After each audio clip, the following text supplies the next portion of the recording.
Assalamualaikum warahmatullahi wabarakatuh. Bismillahirrahmanirrahim. Alhamdulillahilladzi ja'alana min ummati sayyidil anbiya'i wal mursalin wa hadana ila tariqati khatmil awliya'i muhammadiyyin. Asyhadu an la ilaha illallah wahdahu la syarika lah wa asyhadu anna sayyidana wa maulana nabiyyana Muhammadan abduhu wa rasuluhu la nabiyya wa la rasula ba'dahu.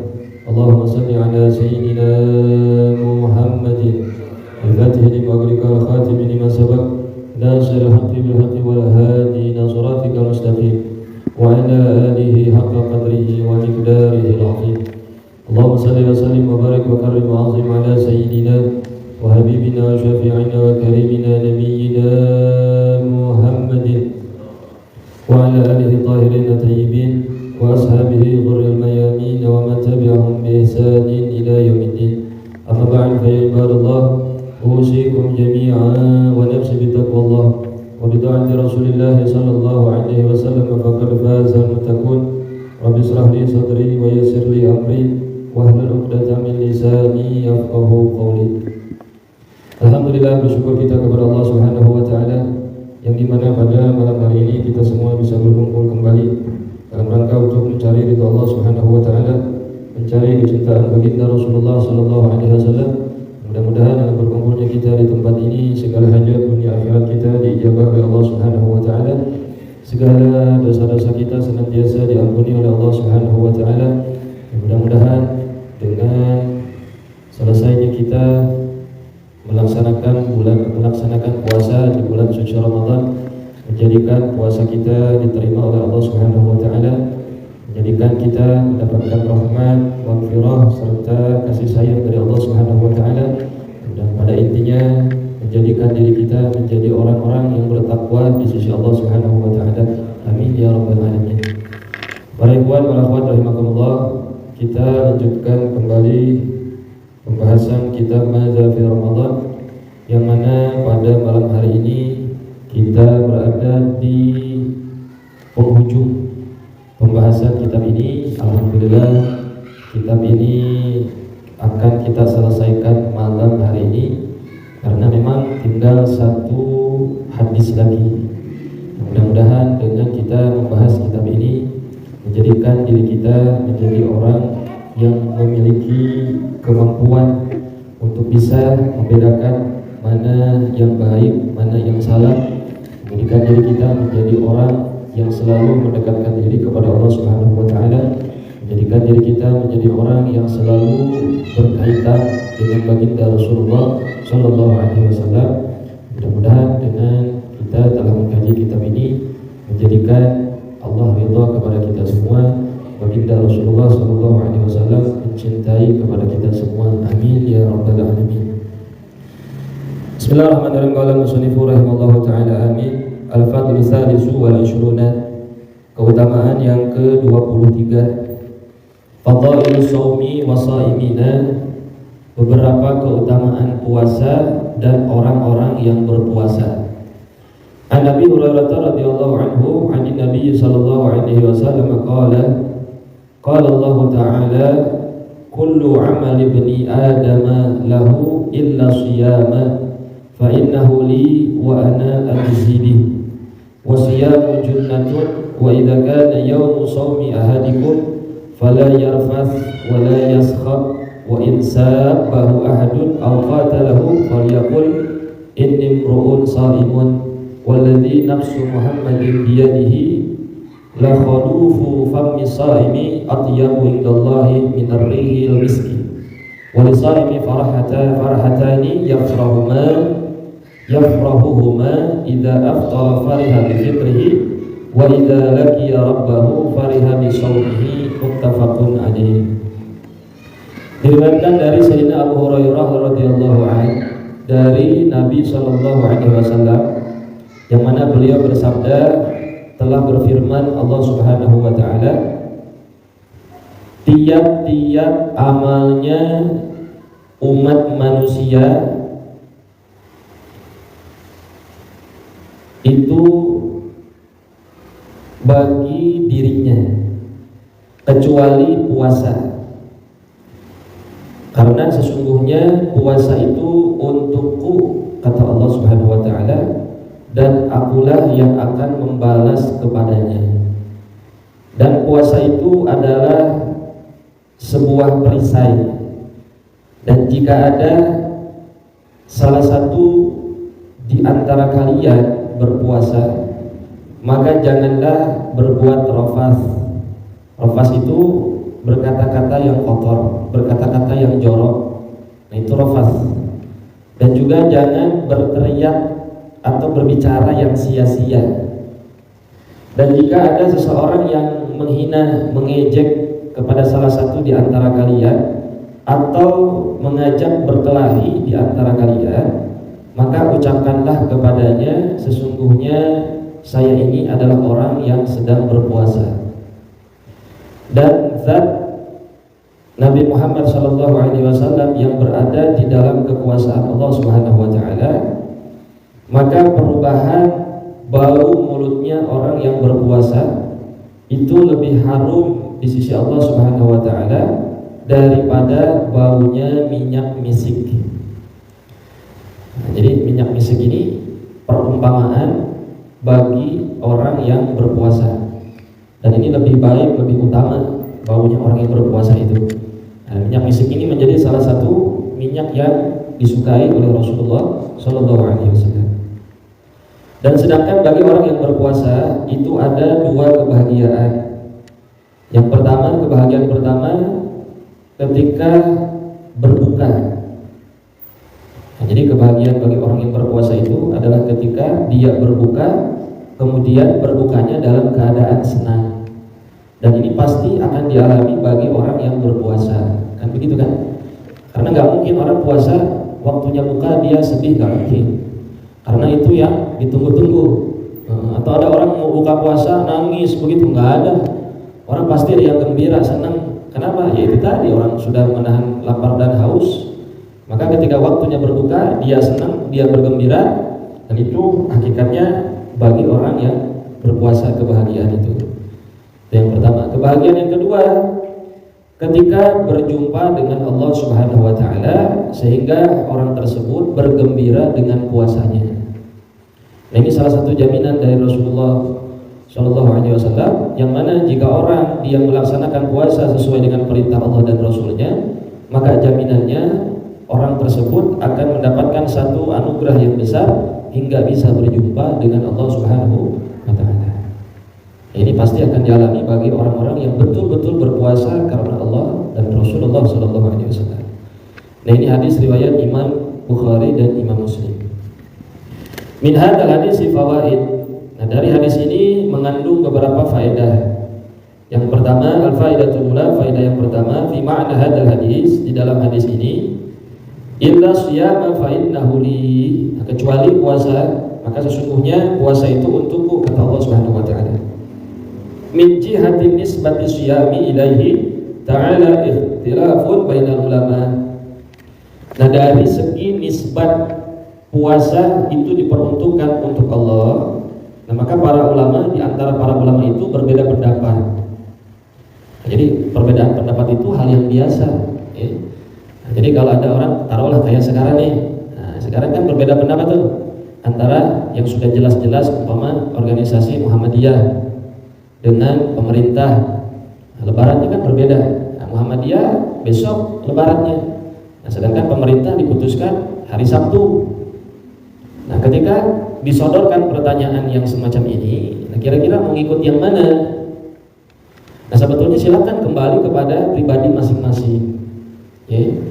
Karena masing-masing baik Muhammadiyah ataupun pemerintah itu punya tim khusus tersendiri berkaitan dengan masalah penetapan lebaran 1 Syawal.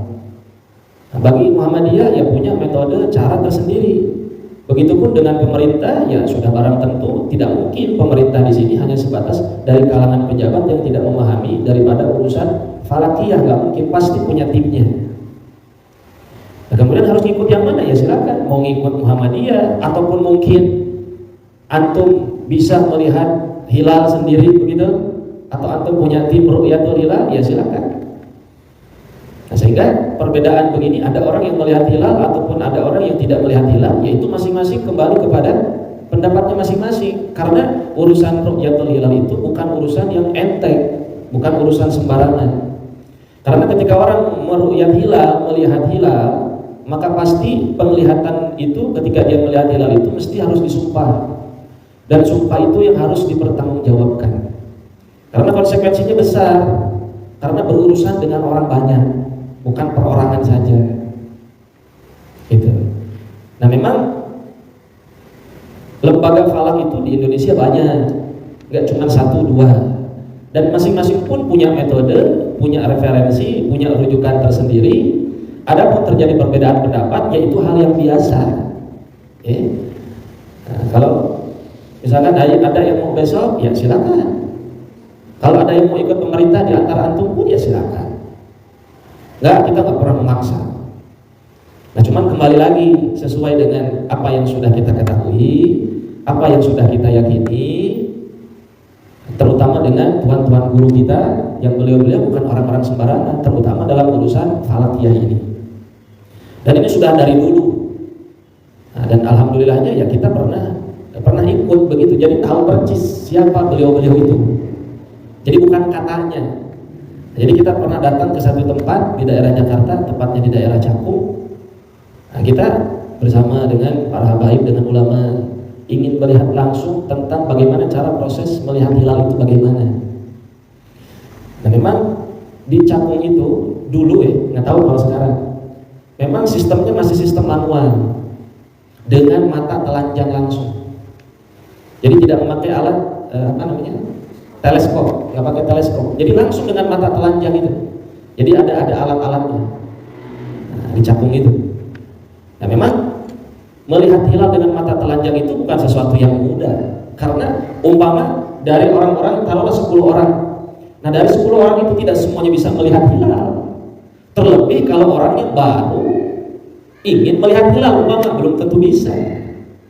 Kecuali bagi orang-orang yang betul ahli dalam melihat hilal, yang betul-betul sudah terbiasa melihat hilal itu, sehingga ketika muncul ataupun tidaknya sudah bisa dipastikan.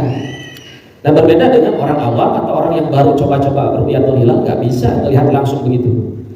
Karena munculnya hilal itu bukan berjam-jam. Nah, mungkin ya beberapa menit begitu.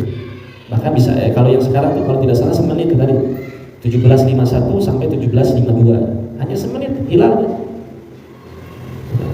Itu ibaratnya cuman nunjukin doang, tampakin bahwa iya orang teh geus aya gitu. Itu kira-kira. Nah, maka memang ini menjadi menjadi satu keputusan yang mungkin keputusan ini pun tidak bisa diterima oleh orang lain juga, terutama oleh pihak-pihak lain. Itu karena masing-masing punya standarnya itu dalam ru'yatul hilal itu. Nah, cuman yang terpenting bagi kita, apapun caranya, apapun metodenya, selagi ada referensi, ada rujukan yang betul-betul mu'tabar sesuai dengan yang sudah dilakukan oleh para ulama terdahulu, silakan. Antum yakini yang mana, silakan. Itu hak antum semua. Yang penting antum harus punya rujukan, antum mau ikut yang mana. Jadi tidak sebatas ikut-ikutan. Ya kalau mau amannya gitu, antum mau ikut pemerintah silakan, nggak jadi masalah. Dan itu pun sudah dibahas oleh para ulama salafun saleh, terutama oleh para mufassirin.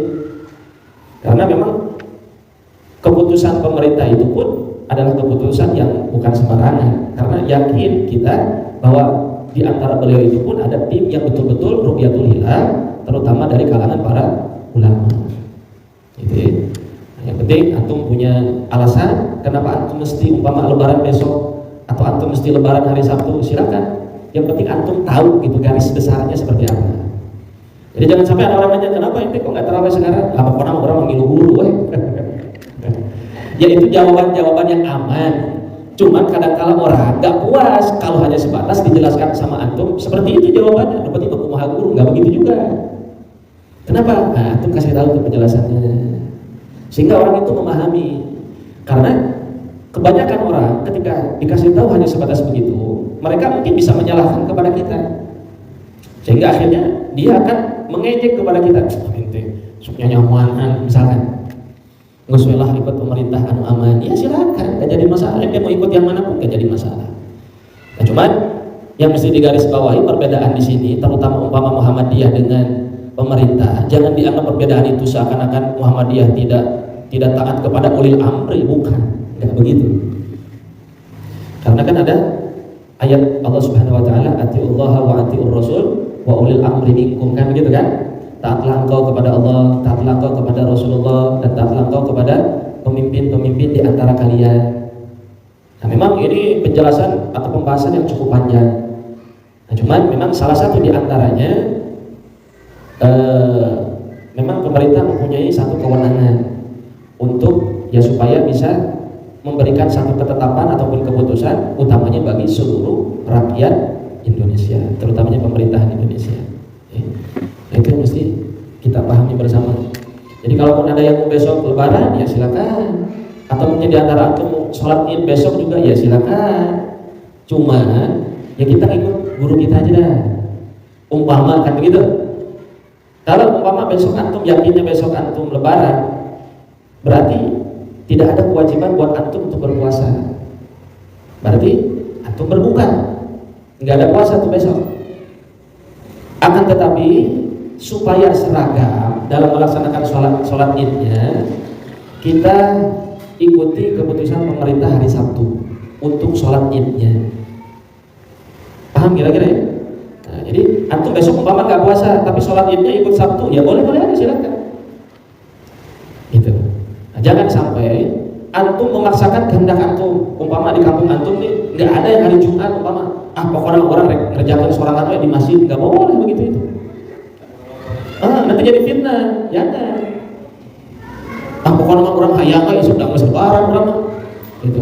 Nah, terus juga jangan beranggapan, oh kalau begitu nggak konsisten dong. Giliran besok lebaran tapi sholat idnya Sabtu, nggak begitu. Kita memahaminya nggak begitu.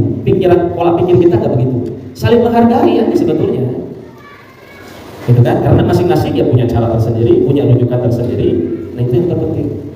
Jadi jangan dipaksakan, kecuali umpama di tempat antum, di kampung antum memang ada satu masjid yang memang di situ basisnya Muhammadiyah, umpama antum ikut di sana ya silakan, gak jadi masalah. Boleh-boleh aja, sah juga kok sholatnya. Gitu. Yang nggak boleh itu hari Ahad. Antum sholatnya hari Ahad sorangan. Nggak boleh kalau itu. Jadi kalau nggak Jumat ya Sabtu ya silakan. Ataupun umpama boleh ikut dua-duanya, ya boleh-boleh aja kok. Atau besok mau sholat id, carilah masjid yang ada basis Muhammadiyahnya, umpama atau sholat ikut, Sabtunya ikut lagi umpama, ya boleh-boleh aja. Berarti 2 kali itu makan opornya. Iya, boleh-boleh aja ya. Nah itu, jadi nggak usah ribut urusan begini. Ini kan udah bertahun-tahun begini. Berbeda itu bukan baru sekarang, udah biasa. Ya, cuman harus saling menghargai aja. Nah, yang Jumat ataupun yang Sabtu sama-sama benar, udah gitu aja. Jadi nggak usah diperselisihkan karena masing-masing punya alasannya. Paham kira-kira ya? Fakila maka dikatakan ma'nahu la yatali'u alaihi ghairi wa dzalika li anna siyama ibadatun sirriyatun qad yukhfiha al-insanu hatta 'ala man yujalisuhum. Maka dikatakan maknanya tidak memperlihatkan baginya selain dari Allah Subhanahu wa taala. Jadi maksudnya urusan pahala puasa itu bukan urusan setiap hamba, tapi urusannya Allah. Itu urusannya Allah yang akan membalasnya. Dan yang demikian itu karena sesungguhnya puasa itu merupakan ibadah yang rahasia, ibadah yang tersembunyi. Iya kan? Puasa itu kan ibadah tersembunyi. Karena mungkin bagi di kalangan manusia ada orang nggak punya puasa, padahal nggak puasa. Kan orang nggak bisa bedain antara orang puasa sama enggak, ya kan? Tapi bagi Allah tetap terang benderang begitu itu. Tahu kalau ini hamba ini berpuasa atau ini tidak, kan begitu kan? Nah, cuman kalau di antara sesama manusia bisa bohong. Saya puasa, ternyata enggak, kan begitu kan? Nah, jadi memang ini ibadah rahasia puasa itu. Nah, sehingga sungguh maka setiap manusia itu menyembunyikan dari puasanya sehingga sampai kepada orang-orang yang duduk dengan mereka sekalipun. Gitu. Jadi sesama manusia saja ya memang ibadah puasa ini ya tersembunyi. Pengakuannya ya puasa, ya mungkin bisa iya, bisa enggak. Gitu. Jadi memang ibadah puasa ya sir, rahasia ya. Wakil dan dikatakan juga ma'nahu la ya'lamu sawabahu al-mutarattabu alaihi illa huwa ta'ala. Maknanya ya tidak ada yang bisa mengetahui tentang pahala puasa yang sudah dipersiapkan bagi orang yang berpuasa tersebut kecuali hanya bagi Allah Subhanahu wa taala. Kita nggak tahu pahala puasa itu Allah berikannya sebagai apa, sebanyak apa, nggak paham kita. Itu urusannya Allah. Karena masing-masing setiap orang berpuasa itu beda-beda. Kok bisa beda-beda? Orang sama kok nahan lapar haus. Iya, dari segi itunya iya sama. Dari segi yang lain nggak sama. Contoh antara Pak Goni dengan Kang Fatih, sama-sama puasa, sama-sama puasanya, tapi di hadapannya Allahnya pasti beda. Lah kok bisa begitu beda? Contoh mungkin Pak Goni itu dari ba'da subuh nggak tidur, tadarus terus umpama nih sampai waktu duha, kan begitu kan? Nah, sedangkan Kang Fatih bis ba'da subuh itu tidur umpama. Anda tanya, banyakkan mana pahalanya? Bahgoni kan secara zahir banyakkan Bahgoni kan? Nah berarti kalau di situ beda atau nggak puasanya? Beda. Nah begitu maksudnya. Nah di antara kita pasti berbeda. Oh kalau ini mah tadarus terus, ini mah SWE misalnya. Iya mah ngajaga mulut, iya mah ngomong batur, kan udah beda di situ. Nah, jadi kadar puasanya berbeda. Tapi secara zahir ya sama-sama dia nahan lapar haus. Paham kira-kira ya? Nah sehingga pahala puasa itu rahasia Allah saja. Nanti Allah yang akan memberikannya kepada masing-masing setiap hambanya. Itu. Kama qala subhanahu, sebagaimana Allah Subhanahu wa taala berfirman, "Innama yuwaffas sabiruna ajrahum bighairi hisabin." Sesungguhnya orang-orang yang bersabar itu dicukupkan pahalanya mereka dengan tanpa hitungan. Okay. Jadi Allah berikan jaminan bagi orang-orang yang bersabar, pahalanya akan diberikan dengan tanpa hitungan, tanpa ada batasannya. Kalau dia mampu bersabar. Karena ada orang berpuasa dia nggak sabaran, emosi terus begitu, terus nunggu waktu lila ya maghrib teh. Padahal udah jalan-jalan keliling begitu, lila jam tehnya misalkan, nggak sabar itu secara zahir itu nggak sabar. Nah kalau begitu ya mungkin pahalanya bisa diukur. Tapi kalau dia bersabar, ternyata masih lama ya maghrib, sabar, ini bagian dari ujian misalkan begitu. Nah, tapi kalau dia ngeluh begitu, inilah puasa teh meni capek, meni lapar, meni iya, pokoknya serba meni umpama. Nah, berarti nggak ada kesabaran di situ itu. Nah, tapi kalau dia bersabar, Allah cukupkan pahalanya bagi mereka dengan tanpa batasan, tanpa hitungan. Wakil dan dikatakan juga ma'nahu annal a'mala yuqtassu minha yaumal qiyamati fil mazalimi illa shauma fa innahu lillahi laisa li ahadin min ashabil huquqi ayyakhudha minhu syai'an. Dan dikatakan juga maknanya bahwa semua amal itu dipotong pada hari kiamat ketika dia itu berbuat kezaliman. Bagaimana maksudnya? Jadi umpama ada hamba Allah ketika dia melakukan satu kebaikan, tapi di satu sisi dia juga melakukan kezaliman. Maka ketika dia mendapatkan pahala nanti di hari kiamat, pahala itu bisa berkurang dengan sebab apa? Dengan kezaliman yang dia lakukan. Karena nanti ada hari penghisaban kan begitu kan? Nanti ditimbang tuh berapa banyak pahalanya. Nah pahala bisa berkurang dengan sebab kezalimannya. Kok bisa begitu? Iya, berarti pahala kita itu ada satu pautnya dengan orang. Ketika orang itu melakukan kezaliman kepada orang. Contoh, Kang Cahya ngomongin Mas Meru tuh begini. Nah, ketika Kang Cahya punya pahalanya bisa berkurang nggak? Berkurang. Kenapa bisa berkurang? Sebabnya ngomongin Mas Meru, pahalanya ditransfer ke Mas Meru, dosa Mas Meru ditransfer ke Kang Cahya. Berarti di situ ada keterkaitan nggak antara pahala dosa kita dengan orang? Ada berarti. Nah maka ini yang mesti dijaga betul-betul, terutama kepada sesama manusia. Ini yang mengerikan tuh yang ini sebetulnya. Kalau punya dosa sama Allah, kita tinggal taubat sama Allah, selesai. Allah pasti mengampuni dosa kita. Tapi kalau sama makhluk, sama manusia, belum tentu. Kita minta maaf, dimaafkan belum tentu. Banyak kok terjadi. Nah, sekarang ini yang lagi viral, tahu nggak? Yang di Cimahi itu. Orang gara-gara senggolan motor gitu, terus yang satu karena dia merasa salah akhirnya minta maaf sampai sungkem, kagak dimaafin. Akhirnya bagaimana? Ditampol sampai jungkel dia sampai kejang-kejang.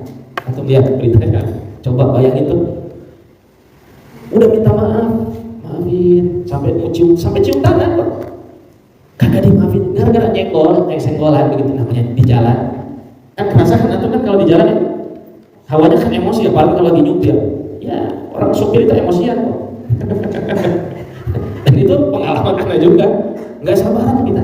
Coba antum, kayak misalkan Kang Adul atau Ana lah begitu, lagi nyetir begitu, depannya mobilnya lambat banget begitu. Kan pegel kita ngikutin di belakang. Jadi ngomong sendiri begitu. Padahal ya dia pengennya nyantai. Lalu cepat makin dia nurutan atau siap atau kan gitu.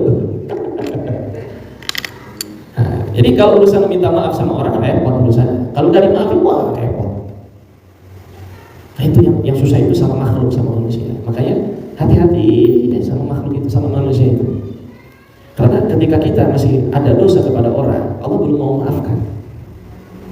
Karena hablum minan nasibnya dulu harus diselesaikan. Kalau urusan sama Allah mah gampang. Tapi sama manusia coba bayangin. Kalau kita punya banyak dosa sama si fulan, wah semua rentengan begitu. Terus kita belum minta maaf, rugi kita. Nah, makanya nggak ada istilahnya orang meminta maaf itu satu kerugian, nggak ada. Itu orang yang hebat, teman. Dan dia mau mengakui kesalahannya itu dibanding dengan orang yang nggak mau merasa salah, itu yang repot. Nggak salah, nisnya salah, tapi dia ngerasa salah. Nah itu yang repot, orang sombong begitu. Nah model-model iblis itu begitu dia. Sudah Allah kasih tahu supaya sujud sama Nabi Adam, kagak nurut iblis, iya kan? Orang mulia saya ya Allah, Adam baru kok, saya udah lama ibadah sama engkau, kenapa saya mesti sujud sama Nabi Adam? Karena kesombongan. Makanya jangan sampai kita punya sifat iblis gitu. Jadi ketika kita salah, akuin, jangan malu. Kita salah, saya minta maaf. Kayak sekarang nih, Lebaran besok, jangan nungguin dimaafin orang, kitanya yang minta maaf. Maafin ya kalau ada salah. Maafin ya, duluan itu lebih baik, lebih banyak pahala yang duluan minta maaf dibanding yang nunggu. Baik, tunggu saya tak cip buka kayak rata misalkan. Wah ini tuh minta ampura ke orang misalkan, jangan begitu, sombong berarti itu orang. Maka bagusnya itu yang lebih bagus lagi nih. Apa kita ada orang salah sama kita, lebih bagus lagi itu buru-buru kita maafin. Makanya dulu di Yaman itu ada seorang ulama. Ini ulama dicaci maki di depan orang banyak. Nah ketika ini ulama dicaci maki di depan orang banyak, itu hatinya dongkol, nggak terima dia. Akhirnya hatinya dongkol sampai datang ke rumah. Nah ketika di rumah, ini ulama ini menangis.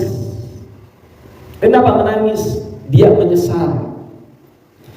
Kenapa? Saya baru sadarnya itu ketika datang sudah sampai di rumah, nggak dari tadi ketika saya dicaci maki itu. Nggak buru-buru saya mintain maaf buat dia. Itu ulama tuh. Jadi kalau menunda-nunda maaf itu nyesel. Dan aku bayangin dicaci maki di depan orang, kan dongkol kan, sebel di depan orang begitu itu. Akhirnya mau lihat kurang lainnya sih. 7 turunan, wah jangan begitu. Karena Allah itu maha adil, nggak usah takut. Allah itu maha adil. Atau orang kan tengeuna, orang sedih hinakeun, orang kayak ngahinakeun deui, atau nepi ka balas dendam heula, teu ngarima ya.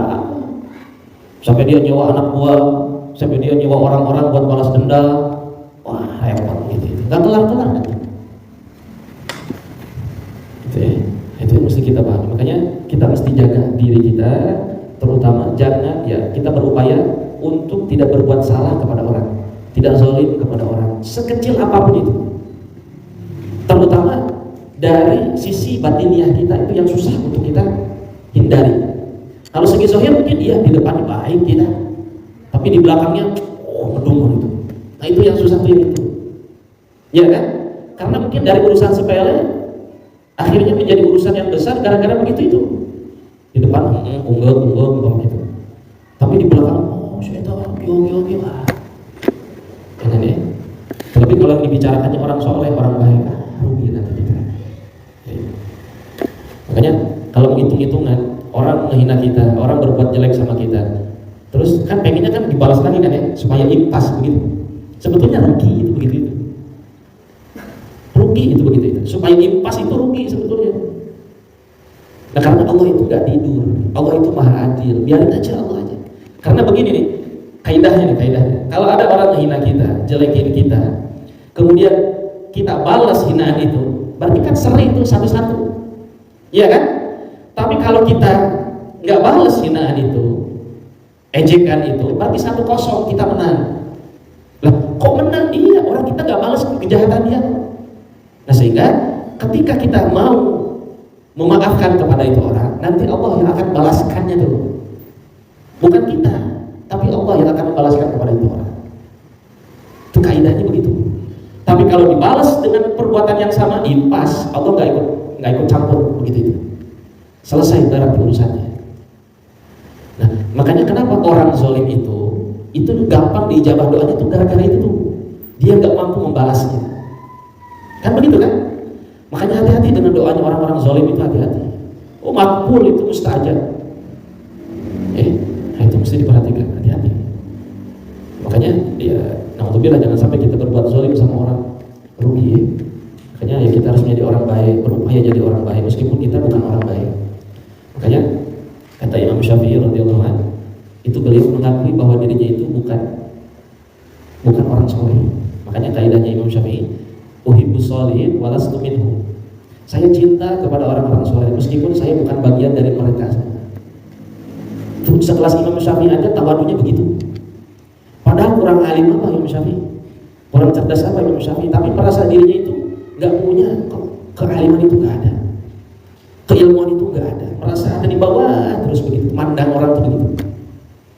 Nah itu salah satu jadi orang baik itu begitu, selalu memandang orang itu orang baik, selalu memandang dirinya orang jahat. Itu yang harusnya begitu kaidah itu. Jangan memandang orang jelek, memandang diri kita naik tinggi baik, jangan. Rugi kalau begitu, nanti khawatir tergelincir menjadi mempunyai sifat iblis. Naudzubillah min dzalik. Nah begitu ya. Nah, jadi puasa itu ya hanya untuk Allah Subhanahu wa taala. Kemudian al-faidatu tsaniyah, faedah yang kedua, fi ma'na hadzal hadis, di dalam makna hadis ini, asyamu junnatun, puasa itu adalah perisai. Ihtimalani dzakarahuma al-ulama. Nah, ulama itu ada dua kemungkinan. Ulama itu ketika menjelaskan maksud lafaz ini. Al-awwal, yang pertama, an-nasyama tursun yadfa'u sahibahul ma'asi ittamratu siyami taqwa. Sesungguhnya puasa itu adalah benteng, adalah tameng yang bisa menolak seseorang itu untuk melakukan maksiat. Kenapa? Karena buah dari puasa itu adalah takwa. Nah itu tinggal ukur diri kita. Kalau kita lagi masih puasa, senang dosa, senang maksiat, berarti nggak beres sama puasa kita. Karena hakikatnya puasa itu akan jadi benteng, jadi tameng, jadi perisai, sehingga orang tidak mau melakukan dosa dan maksiat. Nggak doyan, udah kagak ada nafsu. Karena kan puasa itu kan lemes kan ya, secara zahir itu bikin lemes. Nah ketika bikin lemes, masih bernafsu begitu, nafsunya masih tinggi, dipertanyakan tuh puasanya. Nah, jadi lagi puasa di jalan ada yang aduhai, umpama geleng-geleng, sampai begitu mau dilihatin. Lagi ke pasar ada yang bening, masih demen ngelihatnya, berarti nggak beres sama puasa kita. Kenapa? Ya kata Rasulullah, puasa itu pasti jadi benteng. Nah makanya salah satu treatment bahasa kita sekarang ya, treatmentnya kalau nafsu seseorang itu tinggi, suruh puasa. Jadi kalau lagi naik nafsu ini, suruh puasa. Itu salah satu treatment yang paling ampuh itu puasa. Nah, tapi kalau masih puasa nafsunya masih tinggi, gak beres puasanya. Tinggal begitu aja, ukurnya gampang. Nah tapi kadang-kadang kan begini, lagi puasa mungkin kita kuat, nggak lihat dosa, nggak lihat maksiat. Kayak tinggalin nggak buka. Dan nggak buka waktu puasa gitu. Semi-semi kaci, ya ngerasa ruwet bisa gitu. Kayak semi-semi kaci, Allah. Nggak ada begitu itu. Ya haram sampai kapanpun. Mau puasa kagak puasa, yang dosa mah tetap dosa, nggak ada semi-semi kaci. Kadang-kadang kita nemu orang begitu itu, akhirnya sebuka merengusan, sama ya haram juga. Qala ta'ala kutiba 'alaikumus siyam kama kutiba 'alal ladzina min qablikum la'allakum tattaqun. Telah berfirman Allah Subhanahu wa taala, diwajibkan bagi kalian semua yaitu berpuasa sebagaimana diwajibkan atas orang-orang sebelum kalian supaya kalian menjadi orang-orang yang bertakwa. Jadi intinya kita berpuasa itu Allah menginginkan supaya kita menjadi orang yang bertakwa. Takwa itu imtisalul awamirillah wa ijtinabu nawahihi, menjalankan segala perintah Allah dan menjauhi segala larangan Allah. Itu secara umum makna takwa begitu. Jadi yang Allah perintahkan upayakan kita jauhi, kita hindari. Yang Allah larang, yang Allah perintah kita kerjakan, kita amalkan. Yang Allah larang wajib kita berupaya untuk menjauhi dan menghindari. Itu sudah mencakup keseluruhan sebetulnya. Wasan yang kedua, an-siyam tursul yadfa'u sahibuhu dukhulan nari kama yadfa'u tursul sahma lima yatarattabu alaihi min sawabil kabiri alladhi yunaru bihi ridallahi ta'ala.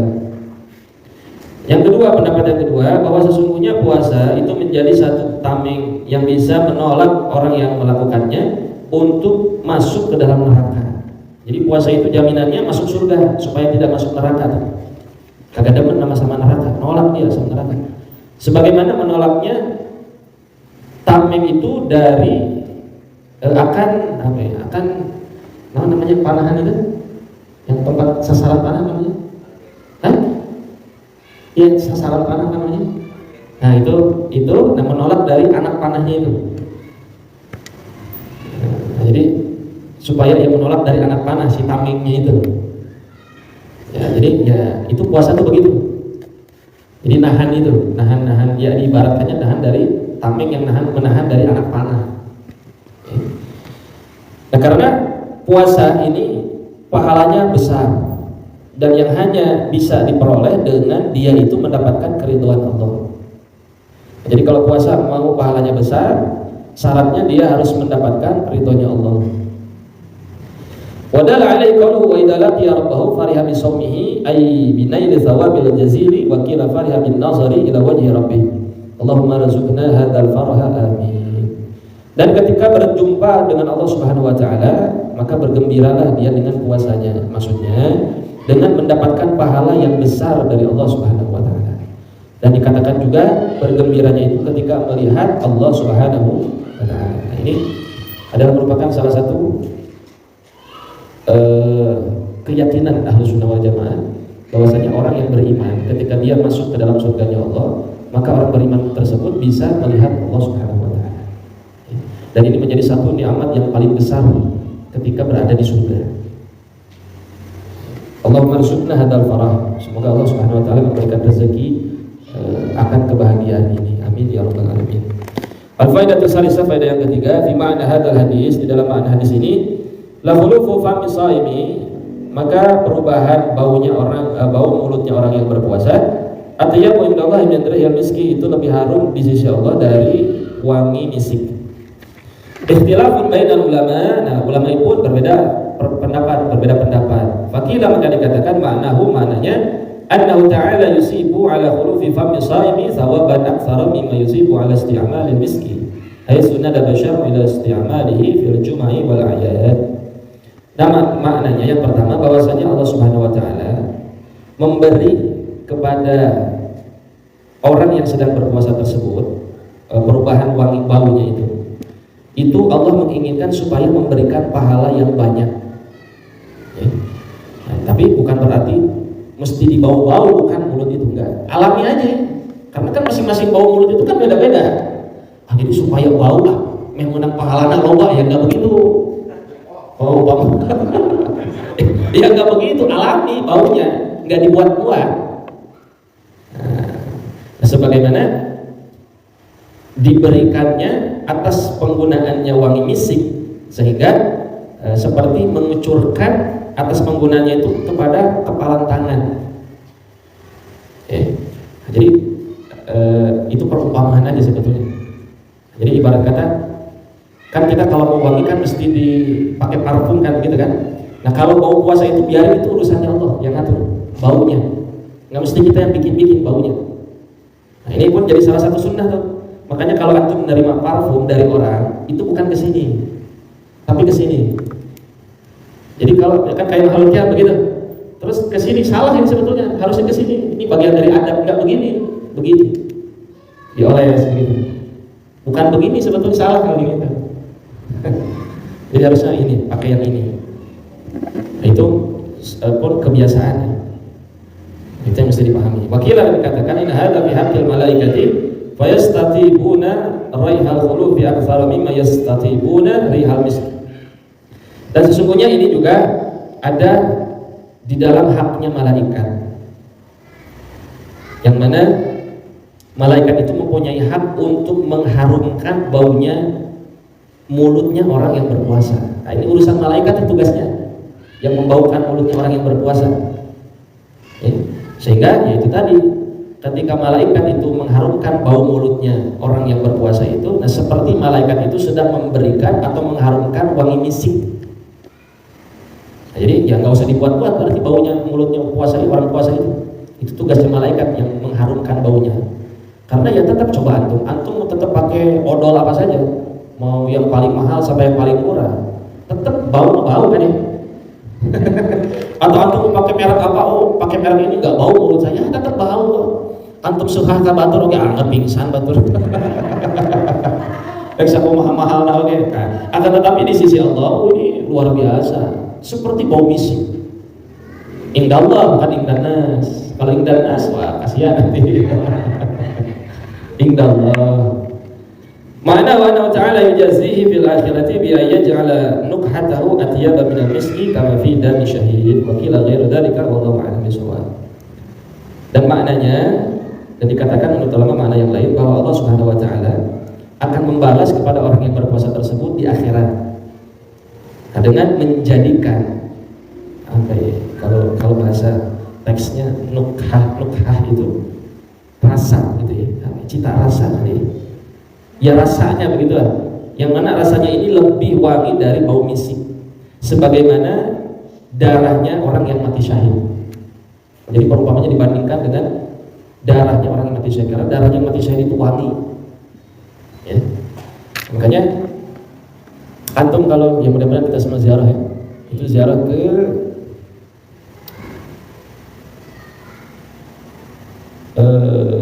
makom ya Allah. Yang di perang Uhud itu apa? Yang biasa Nabi berziarah setiap tahun? Yang Sayyidina Hamzah itu? Baki di dekat Masjid Nabawi kalau Baki. Ya pokoknya yang tempat makomnya Sayyidina Hamzah. Nah itu wallahu a'lam ya, apa kebenarannya betul apa enggak? Karena dulu di makom ini itu pernah terjadi banjir. Nah, sehingga ketika terjadi banjir itu merusak makom-makom yang ada di situ, para sahabat Nabi itu. Nah, ketika air itu merusak kuburannya itu, makomnya itu, sehingga jenazah-jenazah beliau-beliau itu kelihatan semua dan darahnya masih segar. Seperti darah orang normal dan baunya bau wangi.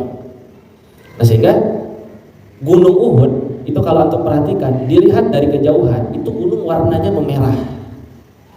Nah, memerahnya itu adalah syahidnya para sahabat dulu di situ. Coba antum perhatikan, antum cek di YouTube tuh. Jadi Gunung Uhud itu memerah dari kejauhan itu. Jadi gunung itu memerah dari kejauhan. Ya itu tadi karena darahnya orang yang mati syahid itu wangi. Ya. Dan itu salah satu jaminannya orang yang mati syahid jenazahnya enggak rusak, tetap dijaga sama Allah. Itu salah satu keistimewaan orang yang mati syahid itu begitu. Sudah dimuliakan, kagak dimandikan kan, sudah istimewa, jasadnya tidak rusak, udah istimewa dah orang yang mati syahid. Makanya kenapa para sahabat Rasulullah itu dulu senang untuk mati syahid itu? Ya itu tadi, karena jaminannya langsung seketika itu. Makanya berapa banyak para sahabat Rasulullah ketika mati syahid di medan pertempuran itu Allah menyuruh bidadari-bidadari itu untuk menjemputnya. Coba siapa yang kagak senang dijemput bidadari? Jangankan bidadari, antum dijemput sama perempuan yang cantik yang kagak dikenal, senang gak kira-kira? Kagak kenal nih, Mang Tis, hayu, bawa. Iya kan, kagak kenal itu, Tapi dia manggil kok, dia tahu nama saya. Teh ayo berkiranya, ayo orang kayak gitu. Coba, begitu. Masya Allah. Terlebih ya, bidadari itu wah, cantiknya luar biasa. Maka bisa dibayangin udah. Ya. Nah, jadi kalau mau tetap cita-cita itu, mati syahid itu. Jadi cita-cita. Jadi apa ada istilah apa? Ishtariman atau mut syahidan. Hiduplah dengan hidup yang mulia atau matilah dalam keadaan syahid. Tinggal milih tuh antara dua itu, mau jadi hidup mulia atau mau mati syahid. Dua-duanya mulia. Gitu. Itu yang mesti kita pahami. Nah, itu saja. Mudah-mudahan ada manfaat dan keberkahannya. Dan mudah-mudahan dengan selesainya kitab ini menjadikan kita menjadi orang-orang yang bertakwa kepada Allah Subhanahu wa taala, terutama menjadikan diri kita selalu dekat berhubungan dengan baginda Rasulullah sallallahu alaihi wasallam, karena dengan kita mengkaji hadis-hadisnya Rasulullah sallallahu alaihi wasallam, insyaallah akan menumbuhkan kecintaan kita, sayang kita, rindu kita kepada baginda Rasulullah sallallahu alaihi wasallam. Amin ya rabbal alamin. Bismillahirrahmanirrahim. أعوذ بالله من الشيطان الرجيم. بسم الله الرحمن الرحيم. الحمد لله رب العالمين الرحمن الرحيم مالك يوم الدين إياك نعبد وإياك نستعين اهدنا الصراط المستقيم صراط الذين أنعمت عليهم غير المغضوب عليهم ولا الضالين آمين. اللهم صل على سيدنا محمد الفاتح لما أغلق والخاتم لما سبق ناصر الحق بالحق والهادي إلى صراطك المستقيم وعلى آله حق قدره ومقداره العظيم. سبحان ربك رب العزة عما يصفون والسلام على المرسلين والحمد لله رب العالمين.